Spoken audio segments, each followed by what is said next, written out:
Hari Om and welcome to all the lovely Balakrishnas and Vivekanandas. I bow down to the Atma Jyoti, the divine light of the self in you. So, let us continue our Mahabharata adventure. We saw that Pandavas have escaped from the Lakshagruha and now they are traveling through various towns and jungle disguised as some Brahmins. So, when they killed Bakasura, they realized that they'll be found out if they are in the same Ekachakri Nagara. So now they are traveling towards Panchala Nagari. So they eventually reach the Panchala Nagari, and in one very poor Kumbara, one who makes pots out of mud. So in such a person's house, they take shelter. That person is very kind and he offers little place that he has and he shares with the Pandavas, because they say that they are new to this town and they have nobody else. So that is how they are living. And when they come to Panchala Nagari, they find that the entire city is glittering, fully decorated. They wonder. And the landlord or the owner of that house, he says, "Oh, don't you know our princess Draupadi? There is a Swayamvara of Draupadi."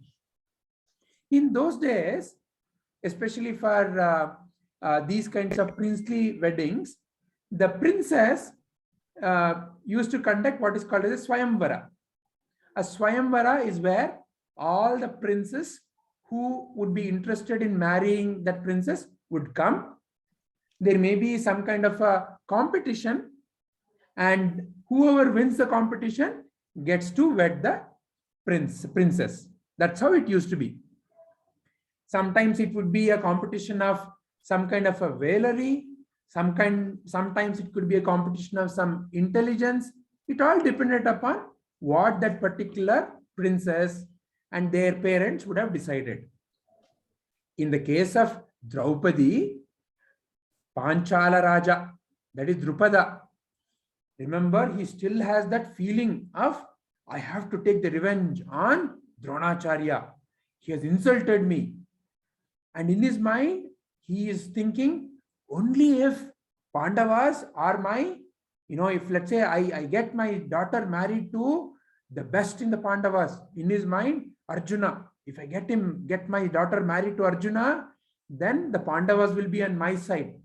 And that will help me to take the revenge on Dronacharya. Because he was caught by Arjuna and Pandavas only, no? So in his mind, he is thinking like that. But now he's feeling a little sad also.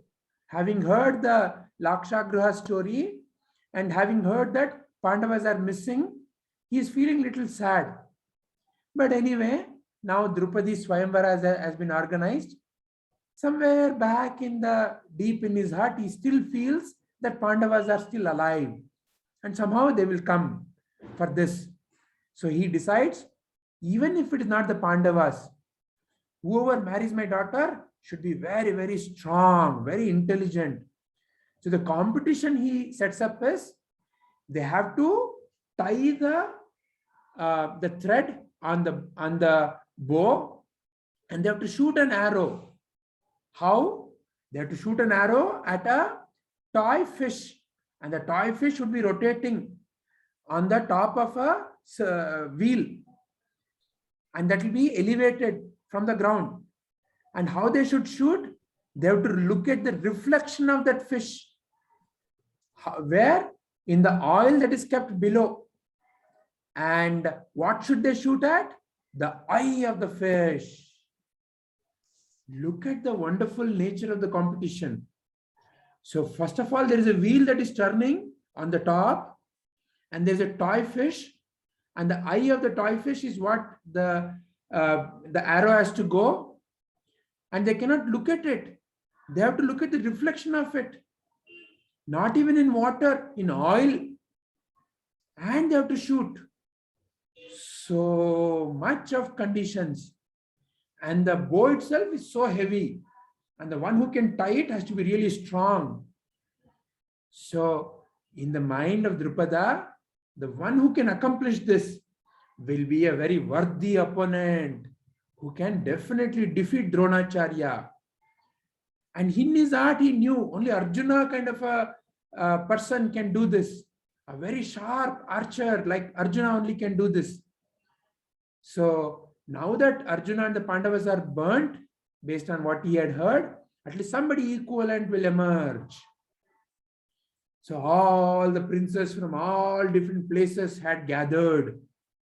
And even the people from the town had gathered.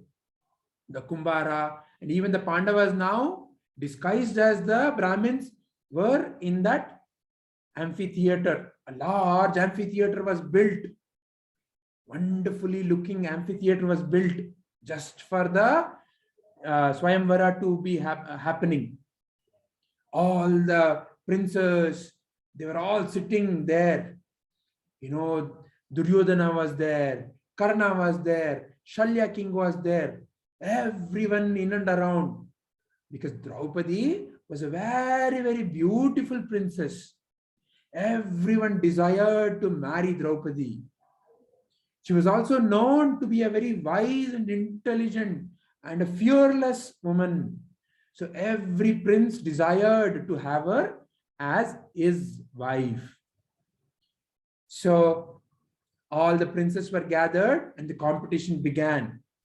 One by one, the name of the prince who desired to come and shoot the arrow would be announced, and they would have to come. Many of them couldn't even lift the bow. Many of them couldn't even tie the knot because it was so heavy. It had to be done perfectly. So one by one, so many of them failed. Duryodhana stood up. He was full of the pride of his strength. He said, I am going to do this. And he went. He also failed miserably. And he was so crestfallen. And Draupadi was seen laughing. So in his heart, he felt a twitch of so much of insult. In his mind, he was feeling so insulted. But what to do? This was a competition. He had to abide by the rules. So with his head down, he went back and sat. Then Karna, looking at all this, he stood up. He felt, I can win. I am the most intelligent and the sharp archer. Nobody else other than Arjuna can really be matched to me. All this was already in the mind of Karna. He stood up. But Draupadi told to her brother Drishtadyumna, and she said it in a voice that could be heard by Karna also. I don't want to marry a Sutaputra, meaning a son of a charioteer is below my dignity. Because deep in her heart, she also desired to marry only Arjuna. So, or somebody very, very strong like that. So she had no interest. And also remember, her father was so utterly for her marrying the Pandavas or the Arjuna. So she said that. Hearing that, Karna also felt very insulted. But what to do? It's a Swayamvara of Draupadi. She has the choice. Nobody can force her. Nobody can do anything against her will. So he also complied and he also sat down. So looking at all this, Arjuna couldn't stop himself. He is like, let's say your teacher asks you a question. Children, what is 1 + 1? It is so easy, for you. You already know the answer. So you would be not able to stand without answering. Me, I want to answer. All of you will come forward, enthusiastically. Like that, Arjuna was feeling. Oh, it is so easy. Why everybody is failing? What's so great about it? Let me do it. He stood up. When he stood up, everybody was Ayoyo, you are not a Kshatriya, you are not a prince. So many princes have stood up and failed. You are just an ordinary Brahmin. Because a Brahmin is supposed to be more of mind-oriented person, one who knows how to chant shlokas, do pujas, or help understand, say, in some teachings, Upanishads. This is how typical Brahmin pravritti is. And they are not supposed to be very strong in wielding all these ayudhas and weaponaries. Though everybody said, no, no, no, no, no, you'll be making a joke of yourself. People will now laugh at our whole community. Don't go, sit down, sit down. Arjuna, he knows his own strength. So he said, don't worry. I will bring only grace. I'll bring only praise to all of you. Saying that, he started going towards the bow. Looking at that, all the other princes who were sitting there, they started laughing. Hey, we only couldn't do. What will this puny Brahmin will do? He will go and he'll fail miserably. They were all laughing.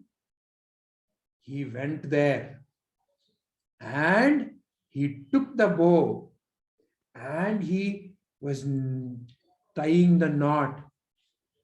And people could see the glow in Arjuna. Everybody were wondering, oh, look at him. For a Brahmin, look at how well built he is, how well sculpted he is. They were wondering. And the way he was knotting, all the princes were amazed. Oh, only a very skilled archer can do something like this. And he succeeded in knotting it. They were amazed. They felt, okay, let's see what he does. Then people were wondering, will he be able to take the bow and will he be able to shoot that arrow? And the way he stood up and if the way he then took the aim and his body language, people were feeling little by little amazed. Because, you can see in the way somebody's body language is, in the way they are fully concentrated, that they know what they're doing. People were amazed. Krishna and Balarama were also sitting there. They had already recognized all these five because they had seen even Bhima. Krishna knew that this is Pandavas only. Balarama also knew, but they were keeping quiet. And when Arjuna was taking the aim, they knew. So Arjuna fully, first of all, bow down to his teacher Dronacharya. Oh Dronacharya, bless me to succeed. Then in his heart, he bowed down to his parents. Oh, may I succeed in bringing glory to my parents. He then ultimately bowed down to Krishna in his heart. And he fully focused. And he took a aim. One shot, his arrow pierced to the eyes of the fish. Everyone were amazed. Many of them were left opening their big eyes and their jaws dropped. And they all were thinking, oh, it must be some kind of a magic. So that they don't question his abilities, he took one more arrow. And this time when he shot the arrow, it pierced to the first arrow. Now people were totally convinced. Oh my God, what kind of a skillful person he is. And everybody were whispering, we only thought Arjuna could be such a great archer. What a wonderful archer he is. Now some of the princes like Duryodhana and Karna, who had already been insulted, they couldn't stand this. They felt very insulted. They rushed towards Drishtadyumna. Why are you allowing? You did not allow Karna to participate, but you allowed a puny Brahmin to participate. We cannot allow this. Saying that they wanted to kill and wage a war. But Drishtadyumna and all others stood up and said, see, This is a Swayamvara, and it is based on the will of Draupadi. Draupadi never objected for this Brahmin to come and contest. So it is valid. So now if any one of you make a Galata here, we will have to punish you. So saying that, they became ready. Hearing all this commotion, Krishna, Balarama and everybody stood up and pacified all these kings, saying that, look, this person who won, he did it by his skill. He never took any kind of shortcut. And as far as Karna is concerned, Draupadi only said. So therefore, it is all valid. So saying that, the kings were pacified. Now, Draupadi came and put the Vijayamala, the garland, and she took Arjuna as her husband. So, this is where, my dear children, I will end our today's Mahabharata adventure. We'll continue what happens next in our next episode. Till then, Hari Om.